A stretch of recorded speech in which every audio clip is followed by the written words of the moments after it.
Yeah, just weaving about, seeing if I'm actually recording.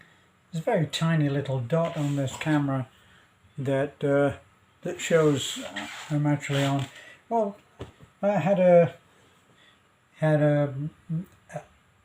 message from a friend, and he'd found a link for the the coal mine that I always mentioned that I was about to go into when I went into the army. And it sort of came. That was a time when kids were actually doing adults' jobs, and I left. So I left school when I was 15, and I went to a coal mine that was a training pit. At that time, even at 15, um, a job in the coal mines was a viable thing. It was actually a good job. I was in the north of England, in Manchester, and I I went and I was at the Robin Hood pit.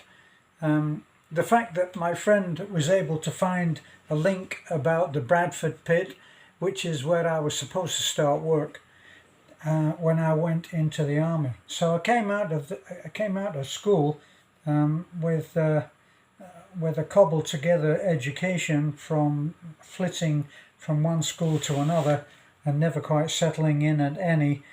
And I went to the Robin Hood pit, which was on the outskirts of Manchester. I think what comes to mind from then is I used to take the bus and go through Salford. This is for the people who are actually in the UK, and they'll know these names. And I remember that I used to go through Salford, and I think I I'm not sure, but I think that the Robin Hood pit not was in Worsley. But that may have been where my friend Eric finally went and took a job in the pit. Um, so anyway, I was there at the Robin Hood pit, and they had a whole training program. We used to go to college a couple of times a week, and then at the pit, at Robin Hood pit, was for the rest of the time. And they used to take us down the pit, and and and actually, it does actually take some training to find out if you're going to be able to handle it. And I remember it was a very daunting experience to get into the cage and actually descend into the pit, which is like, I don't know, something like 1,000 feet. And boy, um, that's that's something of an experience. Well, we used to do that, and when we got down to the bottom, there was a whole area which was kind of disused, and they used to use that to train uh, youngsters who were coming up and were going to take jobs in the pit. And I remember that the instructors that we used to have were special people. Most of them had blue scars. The thing is that when you're down in the pit, you may not be able to be taken out if you have an injury, and you may actually be down there for a little while, especially if you get trapped. And there were people often were trapped in the pits. This is when a cave-in happened, and they couldn't get them out straight away. And of course, there were many movies made about just how incredibly stressful these times were, and the families used to be outside the pit head waiting for news of how they were getting the men out. Of course, the average age in the uh, in the little group that I was in, they separated you into groups and gave you your steel-capped shoes or boots and a boiler suit. in the UK call a boiler suit, a work suit, and a helmet. And you used to get your battery and lamp when you went down for a day in the pit. And it took some used to experiencing total blackness, just no light at all. You could actually put a hand in front of your face like this and you wouldn't be able to see anything. Eyes open was even more black than eyes closed when you go to bed. So that was quite an experience, and actually I was ready to start work. I already had a job, and I was going to go into the Bradford pit. And the Bradford pit was a famous pit because it was close into town. It was only I don't know, a couple of kilometres from the centre of Manchester. So it was an unusual kind of pit. The Robin Hood pit tended to be out of town, not in the countryside, but not the same as a Bradford pit. And the link that my friend sent to me was about the Bradford pit, and I wasn't, unfortunately, sadly, I wasn't able to open it because we're having very signal problems where we're living. We're trying to get them sorted out, but it means that our signal is on and off. It's very iffy, and sometimes you just can't. People send me links and I just can't open them. I can see some of the text associated with that, but not actually open the video or the link itself. So it was interesting to see a picture with the link of 4 or 5 coal miners, colliers, with after that had obviously just done a day's work, and they were covered in coal dust, and but they were happy and smiling, and they were saying that the Bradford pit was the conditions were terrible. Well, they would be, wouldn't they? They're digging coal a lot of the time on their hands and knees out from the coal face, and putting, as they dig further and further, they have to put props up to keep the roof up, and even at my time they were still using wooden props, and that was a sobering. I remember walking to the training area along the main thoroughfare, which is it's just like a huge main road, and that's got lines of trolleys of tubs, we called them, and they're coming out from the coal face, and obviously they're going back as well, and they're pulled up and down on a thick cable like this, which in itself was very dangerous, because it was made up of many pieces of cable. So they intertwined these together, and that formed the main cable which we used to attach the tubs to that were filled with coal. And once the tubs came up from the coal face filled with coal, then they would have to be turned and pushed into the cages, which were multi-layered or multi-tiered, and when you filled one, the next one would come down, and you'd fill that with more tubs, and so on until the whole thing was full, and then it would go up to the surface. And that was the job that I was trained to do on, and that was called haulage. So somewhere I did have my original certificate saying that I was trained to be a coal miner. Of course, it's long gone, although my sister-in-law did send that to me, and unfortunately my grasp on keeping documents is not so good, and that was one that I lost, that I never thought that I would be particularly, not exactly proud of, but then not ashamed of.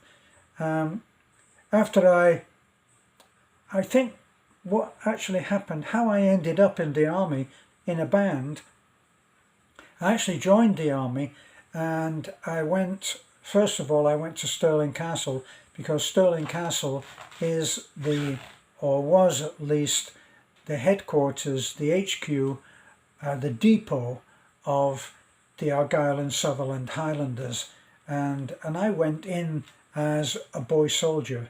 So I went from school to the coal mines, a near miss, on inches away from the coal mines as a job, which was what made the photograph that my friend sent with the link, because there were 4 or 5 young colliers, and I realised in that moment that I looked at that photo that I could have been one of the people, one of the men in that photo of coal miners.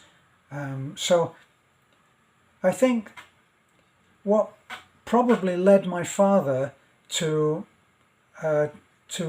quietly write a letter to the bandmaster of the Argyll and Sutherland Highlanders, who had placed an advert in a paper that my father read, and it said, boys taken into the band of the Argyll and Sutherland Highlanders, no experience necessary, training given. And I had wanted to play an instrument. I used to play a bugle in the apprentices, the army apprentices, and I used to march in the bugle band. These things we remember. And anyway, the Robin Hood pit did not have great facilities, and we didn't have shower facilities. That was only for the working miners. And so we used to, after a day in the pit doing training, we used to go home as we left the pit, and we'd be covered. It wouldn't take long to get pretty messy, and we would go home like that. And to be honest, as a 15-year-old doing a full day, even just training in the coal mines was quite a challenge. And I remember that I went home for the first weeks, and I was so exhausted that I just fell asleep in the chair in my dust. And I think that my father decided that this was not for me, and he wrote to the bandmaster and said, told him, my son is musical, but he doesn't play anything, but I know that he would love to learn. And the bandmaster wrote back and said, yeah, we would be happy to take him. And so I went along. This is while I was still in training as a coal miner, and I went along and did the test for the army, and I told the recruiting sergeant that I had already been accepted for the Argyll and Sutherland Highlanders. So my name went down there. If you go in and you volunteer, you can choose, I guess, you can choose, or I did anyway, and I chose to go in the Argyll and Sutherland Highlanders. And what that meant was that after some time messing around in Edinburgh in a kind of a boys' school, which was just boys got together in one dorm, with a corporal who tried to keep us occupied. We all had an instrument, but no one to teach us. So from there, I actually went to Berlin, and in Berlin we were at a barracks that was right on the edge of the of no man's land, and then the Soviet occupation of that part of Berlin. And I think actually, from what I remember, that we used to have to go through the Soviet-controlled part of Germany in order to get to Berlin, which was separated into, I think, American, Soviet, and British, and possibly another country as well. But that's where I went, and I remember that the band block, which the band was occupied by the military band of the Argyle and Sutherland Highlanders, and also the pipe band as well. And my best friend became Jim, who was a piper in the pipe band of the Argyle and Sutherland Highlanders. Of course, I have no way of knowing where he is now, and to be honest, time was in a different. I was in a different world then. My 16th birthday, I was in Berlin, and was taken out by the adults, and I experienced my first time, and probably my last, of getting really drunk and not knowing quite how I ever got home to the barracks, that is. So that's my little recounting. Sometimes I get something from a friend, and it will have a link that prompts me to talk about a particular subject. And the army was actually a very important time for me. I rebelled all the way through the army. It didn't suit me at all. I realize now that had I been less rebellious and more able to make the best of it, I could have had a rank, and I would have had a much better life. In fact, for qualifications, I was actually a first-class tradesman, and a first-class tradesman for a bandsman was to be able to function in certain posts with the band. You had to be able to put harmony to a given melody, or you had to write a melody. This is part of your examination back then. You put 4-part harmony to a single melodic line.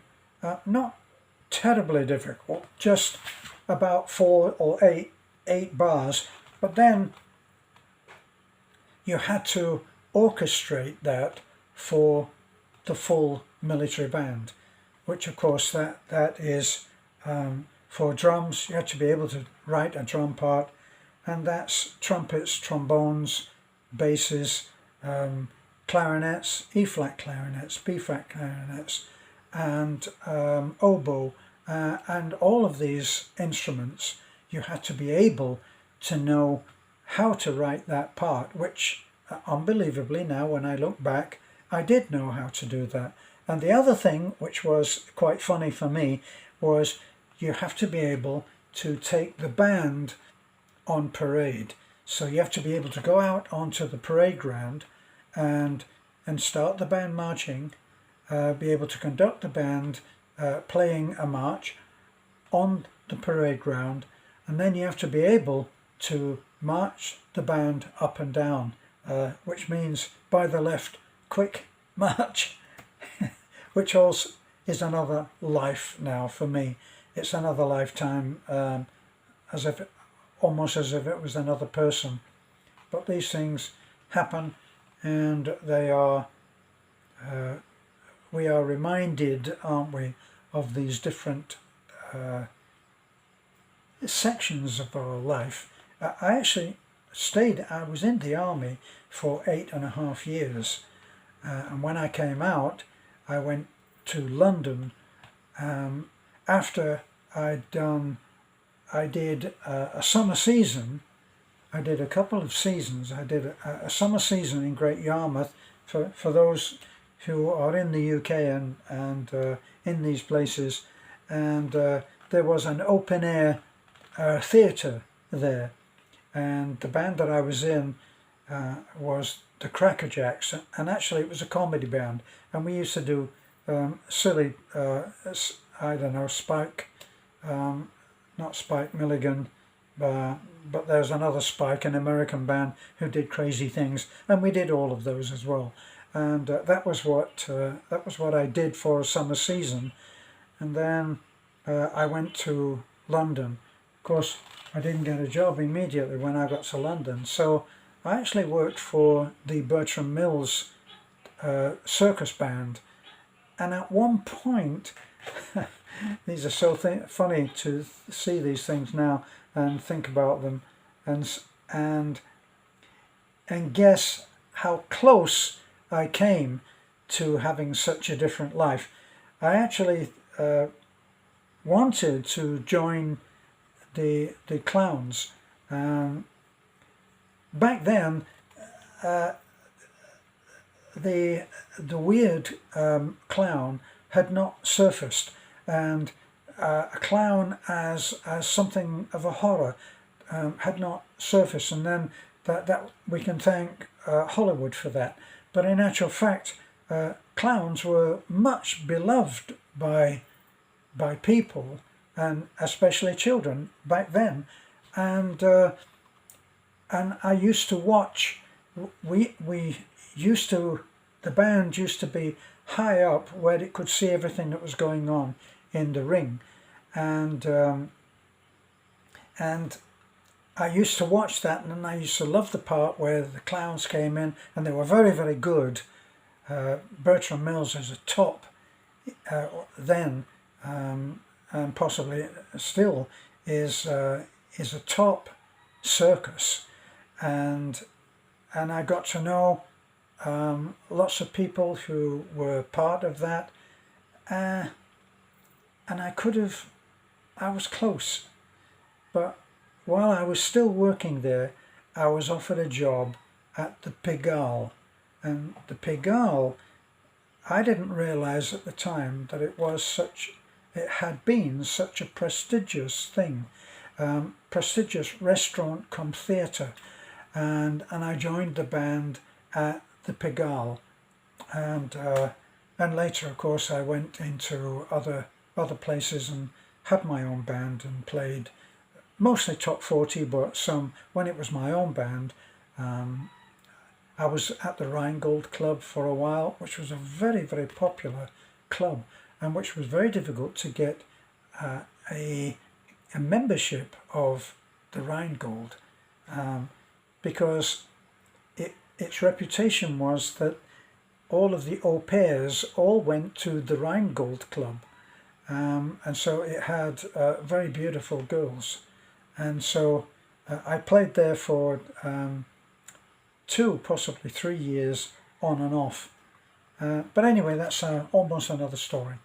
Time for me to go to bed, and I'll be back.